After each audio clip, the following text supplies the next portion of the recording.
Jasmine Gohil, Shraddhanjali Rao. Welcome, Shraddhanjali, the Vice President of Human Resources, SAP India. Welcome.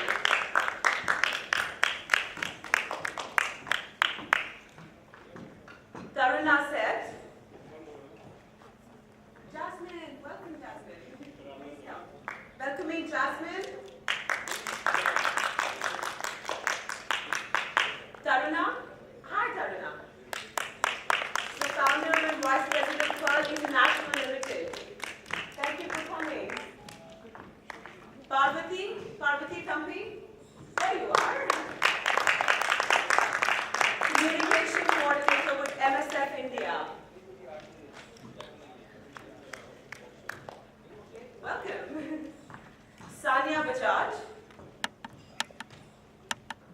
Welcome, Sanya. The founder of S2B9. Good morning, Dr. Harbeen. Wonderful. This looks like a very interesting and a bit of a power-packed morning. So I'm going to give it to stage. Power-packed stage, exactly. It's how we roll. Misha, would I be able to invite you to run your session from here? Thank you so much. Awesome. Thanks, Misha. Good morning, everyone. I think when I looked at the room, I wasn't quite sure how many people would come up. I'm glad. Everyone's up. A lot of talkers and some listeners, which is good. So welcome to day 2 of WEF. I hope your day 1 was good if you were here. This is my second time at the event, and I think the first time the energy was absolutely fabulous. Right now it may be a little lesser, but yesterday was great as well. So it's always good to be back here. It's my privilege to be moderating this session, the topic of which is innovation by youth entrepreneurs and corporates via out-of-box ideas and smart thinking. Firstly, I don't know if I said my full name, I'm Misha, Kohli, and I'm a life skills and experiential learning expert based out of Delhi. And this topic quite resonates with me because I've spent time both in the corporate as well as having my own company. And I think on the corporate side, I saw a lot of out-of-the-box ideas with a lot of teams that were full of diversity, where there was a lot of focus on client impact. And there I was kind of sitting and watching others do this, but I'm kind of glad I've moved on the spectrum of kind of initiating these ideas myself, right? And I think it's not important who executes or who comes up with the idea, who plans it, but I think for me the most important thing is what's the impact of that idea, right, or the innovation, and how sustainable it is, and what really the social impact is.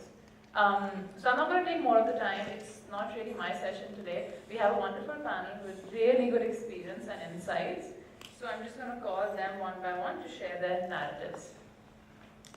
So should we start with Mr. Shekhar Bhattacharjee, who's the CEO of Skilltree. Welcome, Shekhar.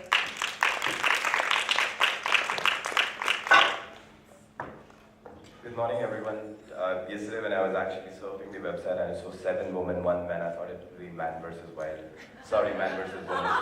But no, it doesn't look like that. Well, the topic is something very close to my heart because this is what I have been doing for the last 1 decade, since the time I stepped into my own shoes, turned as an entrepreneur.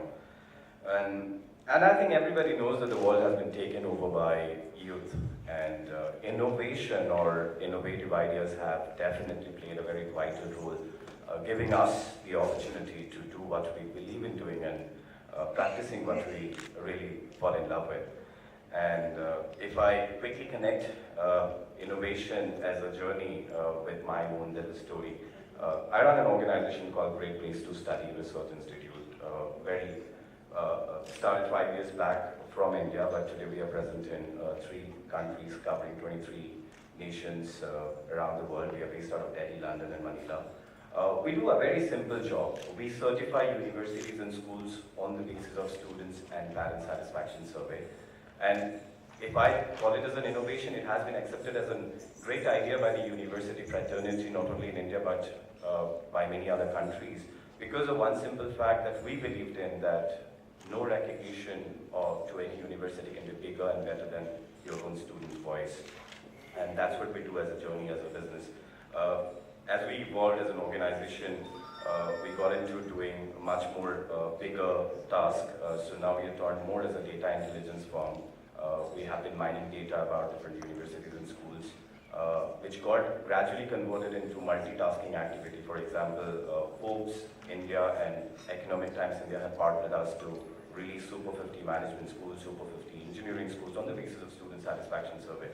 Parallelly, for the last 5 years, we have been disseminating a lot of television programming in collaboration with CNN, CNBC, India Today, and Times Now, again on the basis of experiential feeling of students and parents about the university they go in. So they all come as a TV series. So coming back to the topic, I think it is not just the idea. Innovation is a process, and it happens either you see there is a need and you come up with an idea, and that idea turns into action and it takes shapes great. Innovation can be also seen in the other form, which is not just a need, but there are people who see that there is a possible way of turning the world into a different model, be it Elon Musk or be it entertainers who make great movies and great cinemas. So I think innovation by youth has definitely have changed the world in the last 1 decade in how we pursue things. And yeah, this is my journey, and I think innovation has definitely played a vital role in my life, especially because I never been to college, and I dropped out right the first month. I never enjoyed education, and what I do today is something deep in education, and the first book that I got together releasing next month is called Building World-Class University. And yeah, so I think innovation came in more than my education because I never went to college. Thank you everyone for this.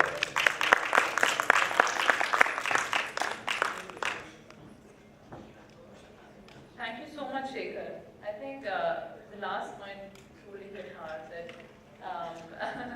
after being dropped out, you had such impact in the field of education, and I think you've tapped exactly the right segment, which is asking the students, because who better to ask, right, to get feedback. So thank you so much. Next, I'd like to call Miss Sanya Bajaj, who's the founder of S2B9. Can we have you on stage? Thank you, Sanya.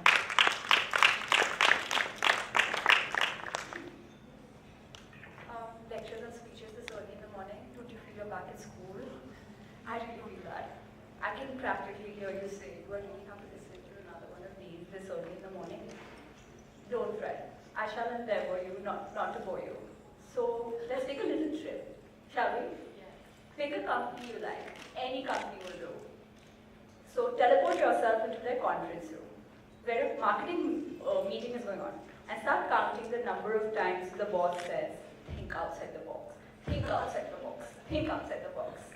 What was your count? 9? 10? The last meeting I attended, the count was 40. 40. Hi, I'm Sanya Bajaj, the founder of S2B9, a golden diamond jewelry line based on exclusivity and customization.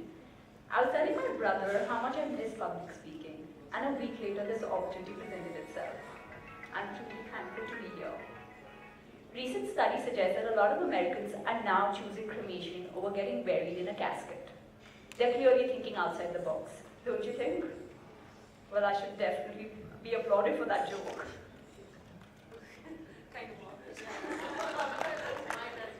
But what is out-of-box thinking? Can you really define it? Is it an art? Is it a skill? A box, if you please, tends to define the way we think, the way our brain works. I personally like to think of it as a box with a hole at the bottom. I'll explain that in a minute. So since you're born, you start accumulating things into this box. You start with your basics, your background, your ethnicities, the environment, and then the indirect experiences you get through your parents or grandparents. And then you put in religion. You then top it off with years and years spent in school and university learning experiences and discoveries of others. And then you put your individual successes and failures in. I believe that the box has a hole at the bottom. Because education and experiences tend to clear our box of all the things that exist in this world that are not really applied, that are not really proven.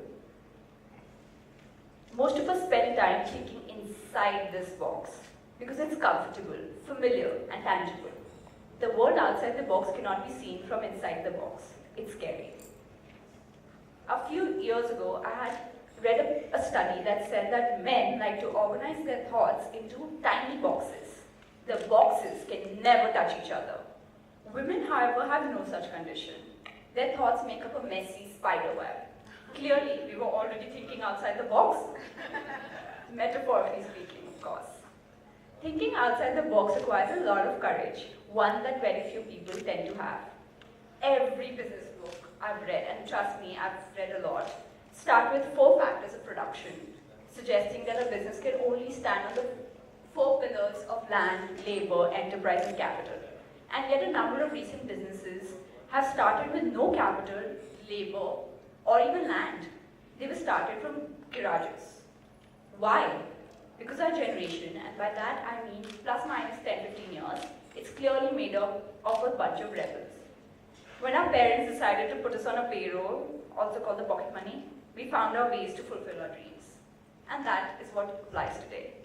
S2B9 too had a very similar beginning. I started the business at the age of 22, with literally no capital, land, or labor. It was just an entrepreneur holding down the fort of my dreams. In an industry of gold and diamond jewelry, this was never heard of. A number of people were skeptical. Some thought of it as a hobby. Some even started forecasting when I would quit. That hobby today is 3 years old. S2B9 involves solving one big problem that the Gen now experiences. The need to be unique, to be different from everyone else, to carve their own identity. We make exclusive and personalized jewelry at rates cheaper than all the other jewelers. Think of this world as a huge school, and everyone dressed in the same exact uniform. While our parents would have probably stuck to wearing those belts and socks really high, our generation clearly found a way to style it and make it their own. That is what jewelry is, essentially. While your mother or your aunt would have relished having purchased the exact same pieces of jewelry 20 years ago, seeing someone with that same piece would upset them greatly today. And the effect on our generation, forget about it. We are the generation who would spend extra just to get our initials on t-shirts, bags, or shoes. How do you think we want our jewelry to be? While a number of designers exist to provide that luxury, where we come in is just to solve one big problem. We give you customized jewelry at a really, really cheap rate. We do not make anything by hand, which is what makes us different. Everything is made with machines and CAD, allowing us to give our customer pieces with the most intricate designs that cannot be made using hand. Our tie-up with the largest jewelry factory in India allows us to get it made at a cheaper rate. My line is most popular for out-of-box unique pieces, such as 3-finger rings, palm bracelet, or a full-finger ring, like the one I'm wearing today. Believe me, you might forget me after today, but you're definitely not forgetting this ring. And that's where I've made my case for the need of exclusive pieces of jewelry that stand out of the crowd. We're not selling a luxury, we're selling a necessity. Coming back to the topic. So I believe you can either choose to live in that confinement of that box, or swim to the top, break open the lid. If that is too difficult, you can borrow my box, swim down to the bottom, and go down the rabbit hole. Thank you.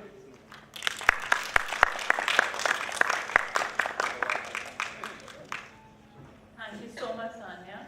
I was shying you when I was in school because I was one of those high-scored, non-trendy people. But also, on a very serious note, the kind of confidence and how eloquently you speak is truly an inspiration. As a young age. Thank you. Sorry? Great debut, absolutely. And see much more of you. Now we'd like to call on the podium Ms. Taruna, who is the founder of Pearl Lux, and is an experiential luxury travel consultancy.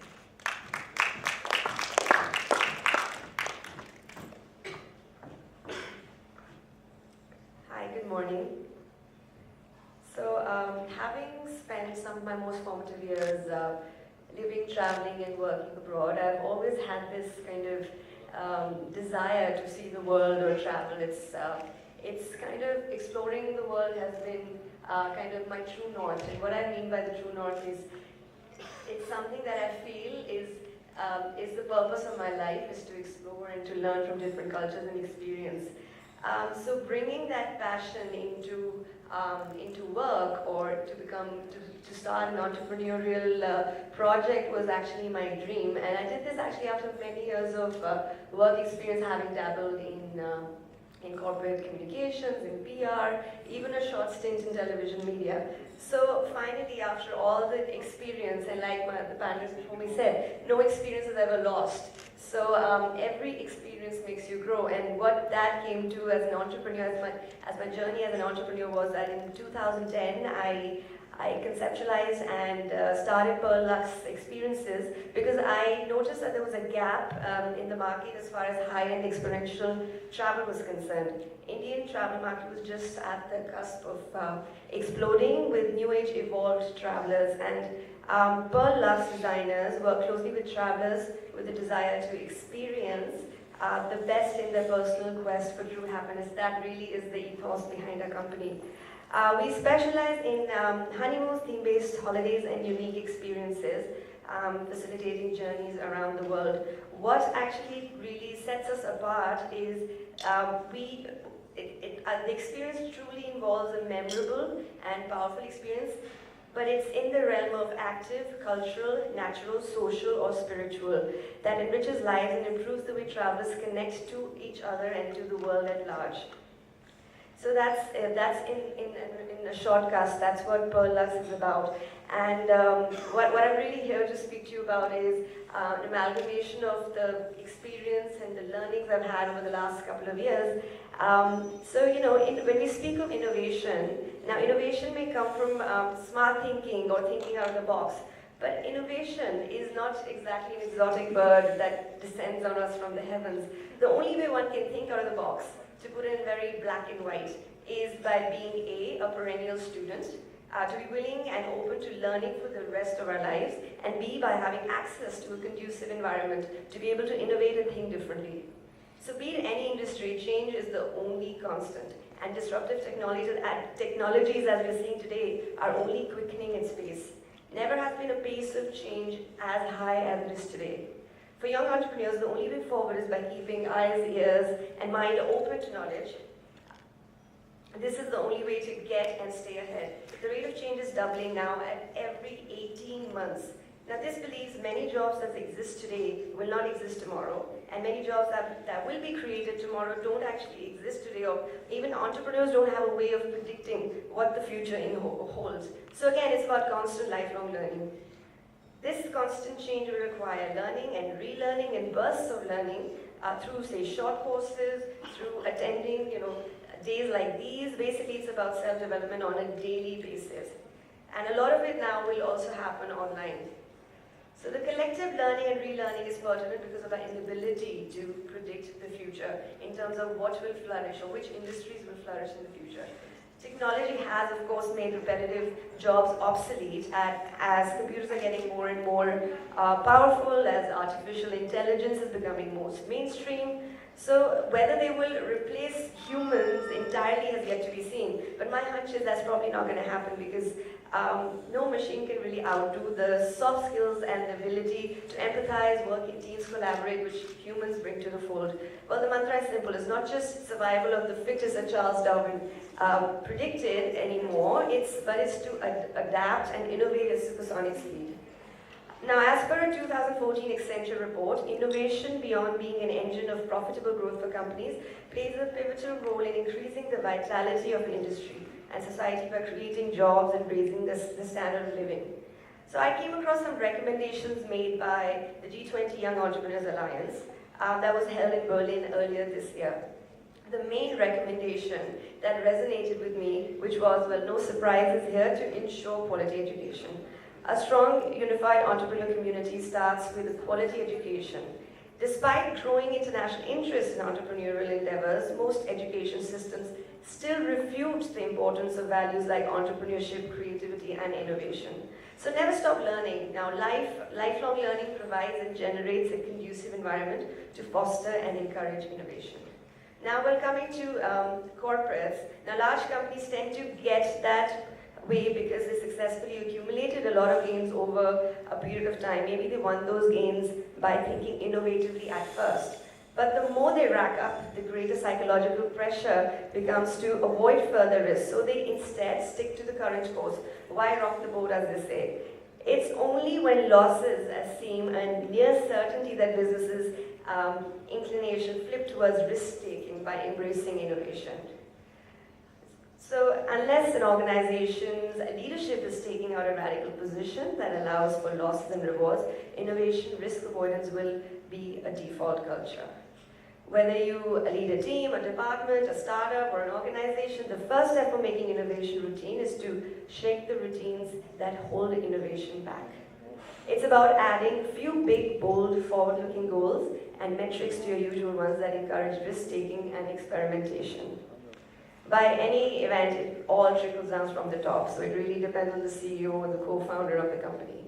So becoming more innovative is like becoming a great athlete, a musician, a chess player. It takes constant effort and learning over many years to build expertise and muscle memory. It's like running a marathon, really. It's like slow and steady, but once you have the the muscle memory, that's when you can actually complete the marathon. It's about taking small steps routinely and making a difference.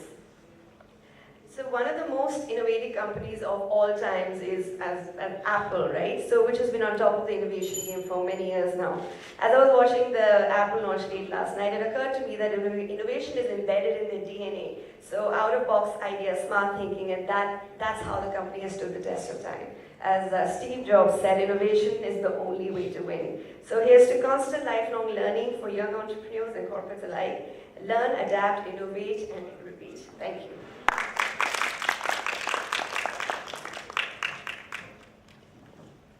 Thank you so much, Taruna. I can't believe how many things you spoke about.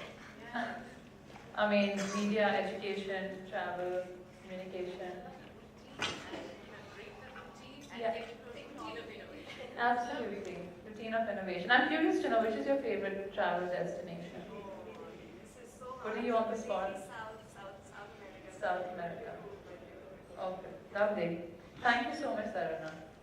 Now I'd like to welcome on stage Ms. Gurleen Kaur, who's the architect and co-founder at Neomotive Design Studio. And that's the architecture and interior design practice in Chandigarh that strives to create custom and innovative design solutions. Welcome. Good morning, everyone. It's a wonderful day today, and I'm glad to share it with all these wonderful women and gentlemen as well. So I must first of all thank Women Economic Forum and Dr. Arora for this wonderful venture. It's my debut, and I'm thoroughly enjoying it. Now, the topic, innovation by youth entrepreneurs via out-of-the-box ideas, is something that resonates with me because I'm an architect. I come from a design profession.